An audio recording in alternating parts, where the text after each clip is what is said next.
আজ 2রা আগস্ট 2026। ইরানের তেল শোধনাগার, বিদ্যুৎ কেন্দ্র আর জ্বালানি স্থাপনাগুলোর উপর এই মুহূর্তে ঝুলে আছে এমন একটা হামলার আশঙ্কা, যাকে এখনো পর্যন্ত সবচেয়ে বড় হামলা বলে বর্ণনা করা হচ্ছে। আর সেই হামলা শুরু হতে পারে এই সপ্তাহান্তেই, অর্থাৎ আজ কিংবা কাল। আজকের আলোচনায় আপনারা জানবেন ওয়াশিংটন থেকে ঠিক কী নির্দেশ গিয়েছে, কোন কোন ঠিকানা তালিকায় রয়েছে, ইরান তার জবাবে কি প্রস্তুত রেখেছে বলে দাবি করছে, কুয়েতের আকাশে হঠাৎ কি ঘটল, আর এত কিছুর মধ্যে তেহরান কিসের ভিত্তিতে বলছে যে তারা এই যুদ্ধ জিতে গেছে। দেখুন, একটা কথা শুরুতেই পরিষ্কার করে নেওয়া দরকার। যুদ্ধ আবার শুরু হওয়ার পর কয়েকটা দিন কেটে গেছে, কিন্তু এই সময়ে ইরান ইসরায়েলে হামলা করেনি, ইসরায়েলও ইরানে করেনি। তবে এখন মনে হচ্ছে ইসরায়েল আবার এই যুদ্ধে ঢুকতে চলেছে, আর সেটাই সবচেয়ে বেশি বিপজ্জনক ইঙ্গিত। গতকাল 1 আগস্ট বিশ্বের বড় বড় সংবাদ মাধ্যমে প্রতিবেদন প্রকাশিত হয়েছে যে যুক্তরাষ্ট্র আর ইসরায়েল মিলে ইরানের জ্বালানি অবকাঠামোর উপর অত্যন্ত বড় ধরনের হামলার প্রস্তুতি নিচ্ছে। এই প্রতিবেদনগুলোতে বলা হয়েছে হামলা শুরু হতে পারে সপ্তাহান্তে।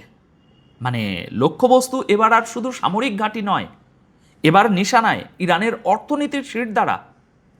প্রকাশিত তথ্য অনুযায়ী ইরানের বিদ্যুৎ উৎপাদন কেন্দ্র, তেল শোধনাগার এবং অন্যান্য গুরুত্বপূর্ণ জ্বালানি ঠিকানা মার্কিন তালিকায় রয়েছে।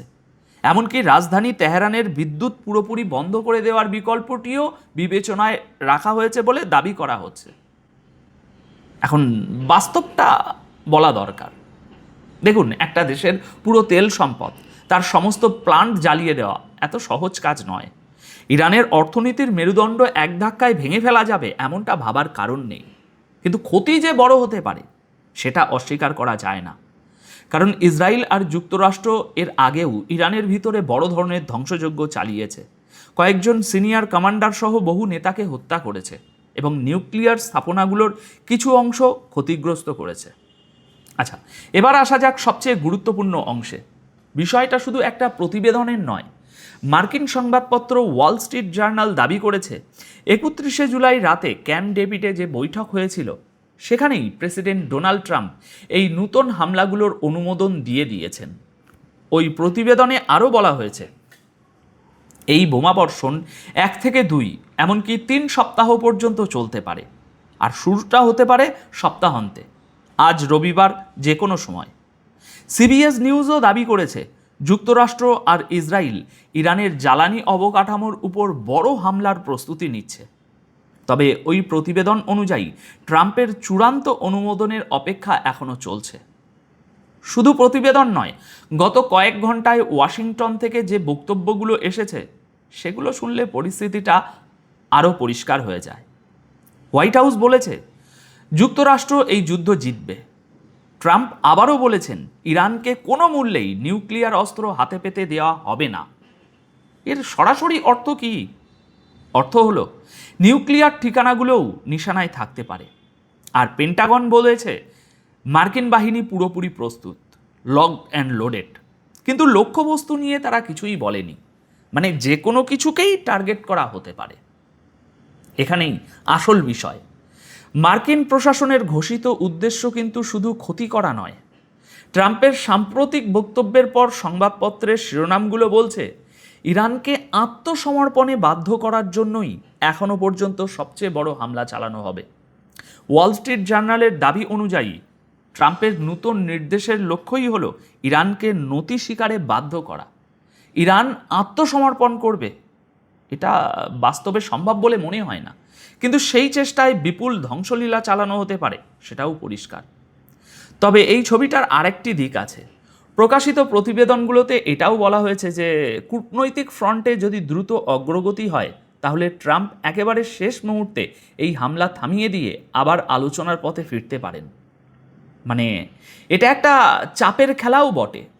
শর্তটাও স্পষ্ট, ইরান যদি আলোচনায় রাজি হয় তবেই হামলা থামবে। কিন্তু প্রস্তুতি শুধু কাগজে চলছে না, তার একটা বড় প্রমাণ হলো যুক্তরাষ্ট্র নিজের নাগরিকদের মধ্যপ্রাচ্য থেকে সরে যাওয়ার ইঙ্গিত দিয়েছে, সতর্কতা জারি করেছে। জর্ডানে থাকা মার্কিন দূতাবাস মধ্যপ্রাচ্যে বসবাসকারী মার্কিন নাগরিকদের সতর্ক করে বলেছে পরিস্থিতি আরও খারাপ হলে তারা যেন এই অঞ্চল ছাড়ার প্রস্তুতি রাখেন, কারণ ফ্লাইট বাতিল হয়ে যেতে পারে, আকাশপথও বন্ধ করে দেয়া হতে পারে। আর সবচেয়ে তাৎপর্যপূর্ণ কথাটা হলো, দূতাবাস নিজের নাগরিকদের জর্ডানে থাকা সামরিক ঘাঁটিগুলো থেকেও দূরে থাকতে বলেছে, কারণ ওই ঘাঁটিগুলোতে আঘাত আসতে পারে। এখন এই জায়গায় একটু থামুন। যে দেশ হামলার প্রস্তুতি নিচ্ছে সে নিজের লোককে সরিয়ে নিচ্ছে, ঘাঁটির আশেপাশে যেতে বারণ করছে, অর্থাৎ যুক্তরাষ্ট্র নিজেও ইরানের পাল্টা হামলার আশঙ্কা করছে, এবং ইরান সেই আশঙ্কাকে ফাঁকা রাখেনি।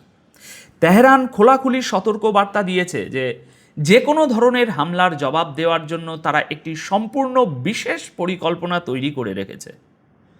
পরিকল্পনার বিস্তারিত তারা জানায়নি, শুধু বলেছে চারিদিকে ধ্বংস আর আগুন দেখতে পাবেন। গতকাল 1 আগস্ট প্রকাশিত ইরানি সংবাদ মাধ্যমের প্রতিবেদন অনুযায়ী দেশটির একজন সিনিয়র নিরাপত্তা কর্মকর্তা বলেছেন, যুক্তরাষ্ট্র বা ইসরায়েল যদি ইরানের অবকাঠামোয় হামলা চালায় তাহলে ইরানও তাদের গুরুত্বপূর্ণ ঠিকানাগুলোকে নিশানা বানাবে। ওই কর্মকর্তার বক্তব্য অনুযায়ী ইরানের পাল্টা পরিকল্পনায় দুটি জিনিস রয়েছে: 1, ইসরায়েলের ভাইটাল ইনফ্রাস্ট্রাকচার; 2, ওই অঞ্চলে থাকা মার্কিন জ্বালানি অবকাঠামো। দর্শক বন্ধুরা, এখানে খেয়াল করুন, দ্বিতীয় অংশটার মানে কি? জবাবটা তাহলে শুধু ইসরায়েলের ভিতরে সীমাবদ্ধ থাকবে না, গোটা অঞ্চলের গুরুত্বপূর্ণ স্থাপনাগুলো এর আওতায় আসতে পারে। মার্কিন সংবাদ মাধ্যমে ইরানের বিদ্যুৎ কেন্দ্র, সেতু এবং অন্যান্য গুরুত্বপূর্ণ ঠিকানায় নতুন হামলার যে আলোচনা চলছে, ওই ইরানি কর্মকর্তা সেটিকে এক ধরনের উন্মাদনা বলে বর্ণনা করেছেন।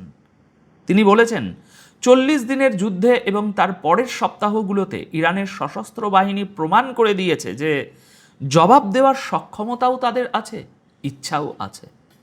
এখন পুরো হিসাবটা একসঙ্গে দেখুন। দুপক্ষই এখন শুধু হুমকি দিচ্ছে না, দুপক্ষই বলছে পরের হামলা হলে জবাব হবে আগের চেয়ে অনেক বড়, অনেক বেশি ধ্বংসাত্মক। আর একটা পার্থক্যও চোখে পড়ার মতো, ইরান কথা বলছে জবাব দেওয়ার, হামলার হুমকি দিচ্ছেন ডোনাল্ড ট্রাম্প, সেই ট্রাম্প যিনি শান্তি প্রতিষ্ঠার জন্য নোবেল পুরস্কার চেয়েছিলেন। আর এখানেই একটা প্রশ্ন উঠে আসে, যেটা এড়িয়ে যাওয়া কঠিন।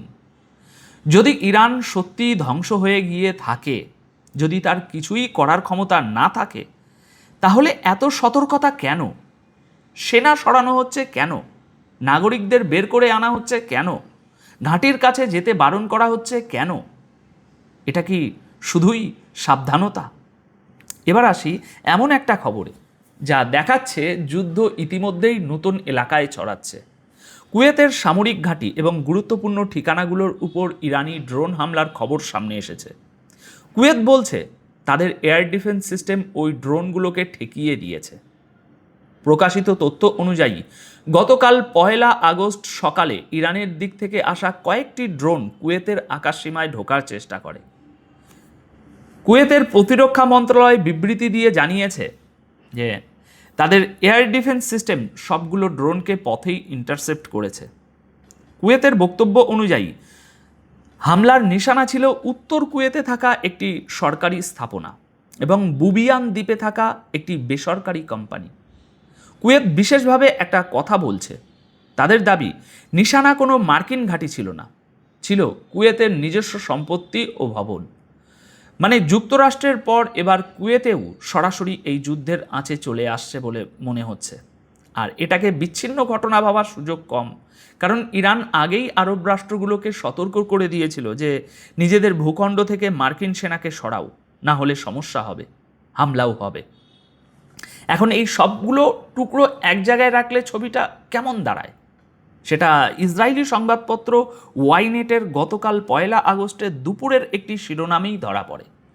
সেখানে বলা হয়েছে উপসাগরীয় অঞ্চলে মিসাইল আর হামলা চলছে, আর এরই মধ্যে ইরানের নিউক্লিয়ার সাইটে বোমাবর্ষণের প্রস্তুতি দ্রুত এগোচ্ছে। ওই তালিকায় পিকক্স মাউন্টেন নামের ঠিকানাটির কথাও এসেছে। অর্থাৎ হামলা আর প্রস্তুতি এখন পাশাপাশি চলছে। আর ঠিক এমন একটা সময়েই তেহরান থেকে এসেছে দিনের সবচেয়ে অপ্রত্যাশিত বক্তব্যটি।